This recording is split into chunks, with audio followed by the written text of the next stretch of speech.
अथर्कला स्तोत्रम। ओम चंडिका देवी को नमस्कार है। मार्कंडेय जी कहते हैं, जयंती मंगला काली भद्रकाली कपालिनी दुर्गा क्षमा शिवा धात्री स्वाहा स्वधा, इन नामों से प्रसिद्ध जगदम्बिके तुम्हें मेरा नमस्कार हो।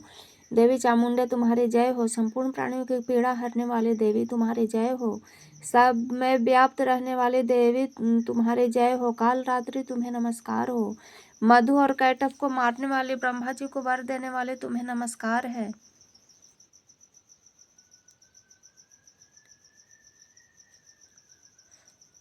तुम मुझे रूप आत्म स्वरूप का ज्ञान दो। जय मोह पर विजय दो।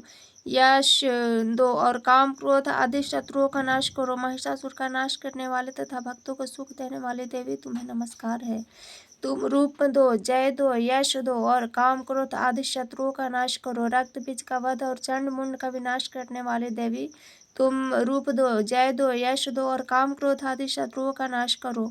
शुंभ और निशुंभ तथा धूम्रलोचन का मर्दन करने वाली देवी तुम रूप दो, जय दो, यश दो और काम क्रोध आदि शत्रुओं का नाश करो। सबके द्वारा वंदित युगल चरणों वाली तथा संपूर्ण सौभाग्य प्रदान करने वाली देवी तुम रूप दो, जय दो, यश दो और काम क्रोध आदि शत्रुओं का नाश करो। देवी तुम्हारे रूप और चरित्र अचिंत्य है। तुम समस्त शत्रुओं का नाश करने वाली हो। रूप दो, जय दो, यश दो और काम क्रोध आदि शत्रुओं का नाश करो। पापों को दूर करने वाले चंडिके जो भक्ति पूर्वक तुम्हारे चरणों में सर्वदा मस्तक झुकाते हैं, उन्हें रूप दो, जय दो, यश दो और उनके काम क्रोध आदि शत्रुओं का नाश करो। रोगों का नाश करने वाले चंडिके जो भक्ति पूर्वक तुम्हारी स्तुति करते हैं, उन्हें रूप दो, जय दो, यश दो और उनके काम क्रोध आदि शत्रुओं का नाश करो। चंडिके इस संसार में जो भक्ति पूर्वक तुम्हारी पूजा करते हैं, उन्हें रूप दो, जय दो, यश दो और उनके काम क्रोध आदि शत्रुओं का नाश करो। मुझे सौभाग्य और आरोग्य दो, परम सुख दो। रूप दो, जय दो, यश दो और मेरे काम क्रोध आदि शत्रुओं का नाश करो। जो मुझसे द्वेष रखते हैं, उनका नाश करो। मेरे बल की वृद्धि करो। तुम रूप दो, जय दो, यश दो और मेरे काम क्रोध आदि शत्रुओं का नाश करो। देवी मेरा कल्याण करो। मुझे उत्तम संपत्ति प्राप्त करो। तुम रूप दो, जय दो, यश दो, काम क्रोध आदि शत्रुओं का नाश करो। अंबिके, देवता और असुर दोनों ही अपने माथे के मुकुट के मणियों को तुम्हारे चरणों पर घिसते रहते हैं। तुम रूप दो, जय दो, यश दो और काम क्रोध आदि शत्रुओं का नाश करो। तुम अपने भक्त जनों को विद्वान, यशस्वी और लक्ष्यमान बनाओ तथा रूप दो, जय दो, यश दो और उनके काम क्रोध आदि शत्रुओं का नाश करो। प्रचंड दैत्यों के दर्प का दलन करने वाले चंडिके, मुझे शरणागत को रूप दो, जय दो, यश दो और मेरे काम क्रोध आदि शत्रुओं का नाश करो। चतुर्मुख ब्रह्मा जी के द्वारा प्रशंसित चार भुजाधारिणी महेश्वरी तुम रूप दो, जय दो, यश दो और काम क्रोध आदि शत्रुओं का नाश करो। देवी अंबिके,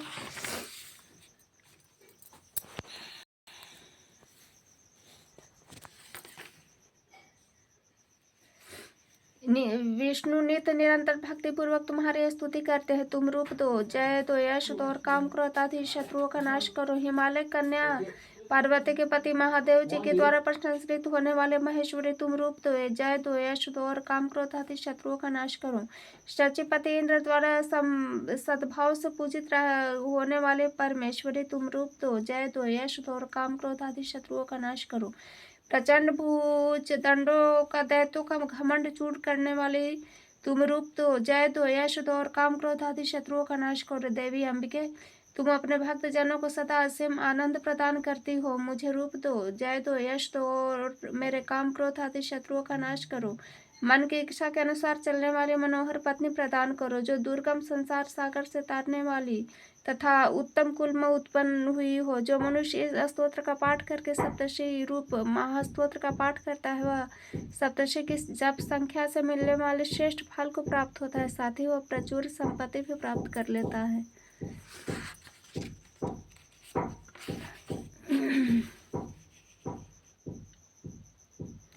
अथ किल कम ओम चंडिका देवी को नमस्कार। मार्कंडेय जी कहते हैं विशुद्ध ज्ञान ही जिनका शरीर है, तीनों वेद ही जिनके 3 दिव्य नेत्र है, जो कल्याण प्राप्ति के हेतु है तथा अपने मस्तक पर अर्धचंद्र का मुकुट धारण करते हैं, उन भगवान शिव को नमस्कार है। मंत्रों का जो कीलक है, अर्थात मंत्रों की सिद्धि में विघ्न उपस्थित करने वाले शाप रूपी कीलक का जो निवारण करने वाले उस सप्तशी स्तोत्र को संपूर्ण रूप से जानना चाहिए।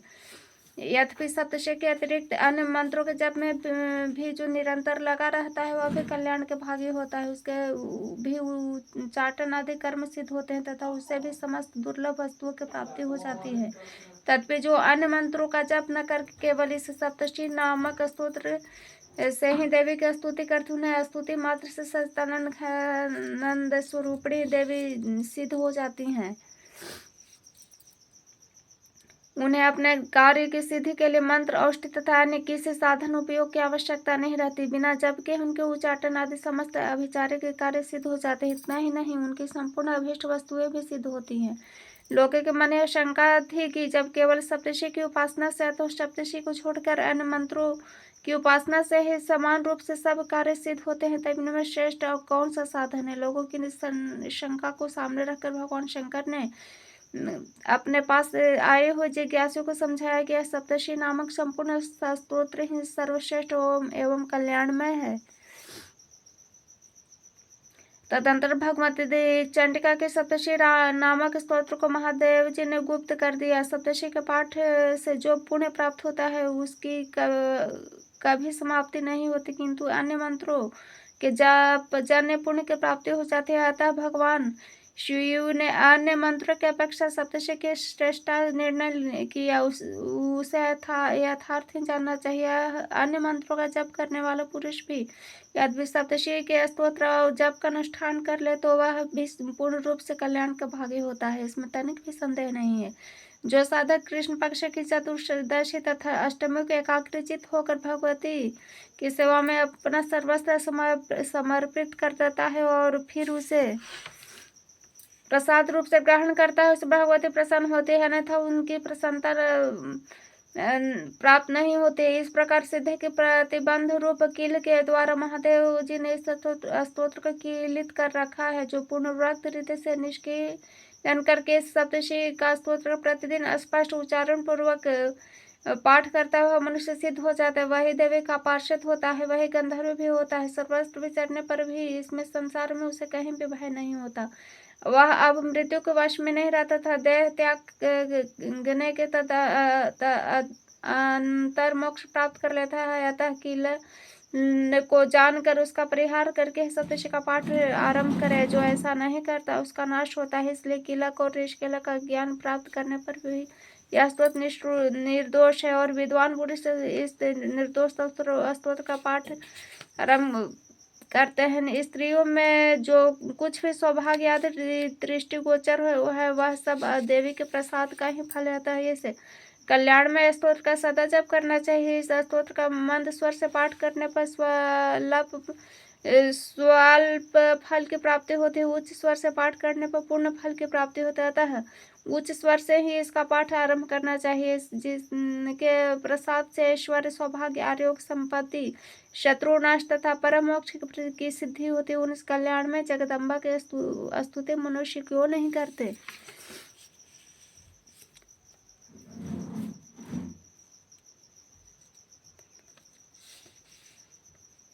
अथ वेदोक्त रात्रि सूक्त महत्वादि रूपम व्यक्त इंद्रियों में सब देशों में समस्त वस्तुओं को प्रकाशित करने वाली ये रात्रि रूपा देवी अपने उत्पन्न किए हुए जगत के जीवों के शुभ अशुभ कर्मों को विशेष रूप से देखती है। उनके अनुरूप फल की व्यवस्था करने के लिए समस्त विभूतियों को धारण करते हैं। ये देवी अमर है और संपूर्ण विश्व को नीचे फैलाने वाले लता आदि को तथा ऊपर बढ़ाने वाले वृक्षों को भी व्याप्त करके स्थित। इतना ही नहीं, यह ज्ञानमय ज्योति से जीवों के अंधकार का अज्ञान अंधकार का नाश करती हैं। परा चिता शक्ति रूपा रात्रि देवी आकर अपनी बहन ब्रह्म विद्यामयी उषा देवी को प्रकट करती है, जिससे अविद्यामय अंधकार का स्वतः नष्ट हो जाता है।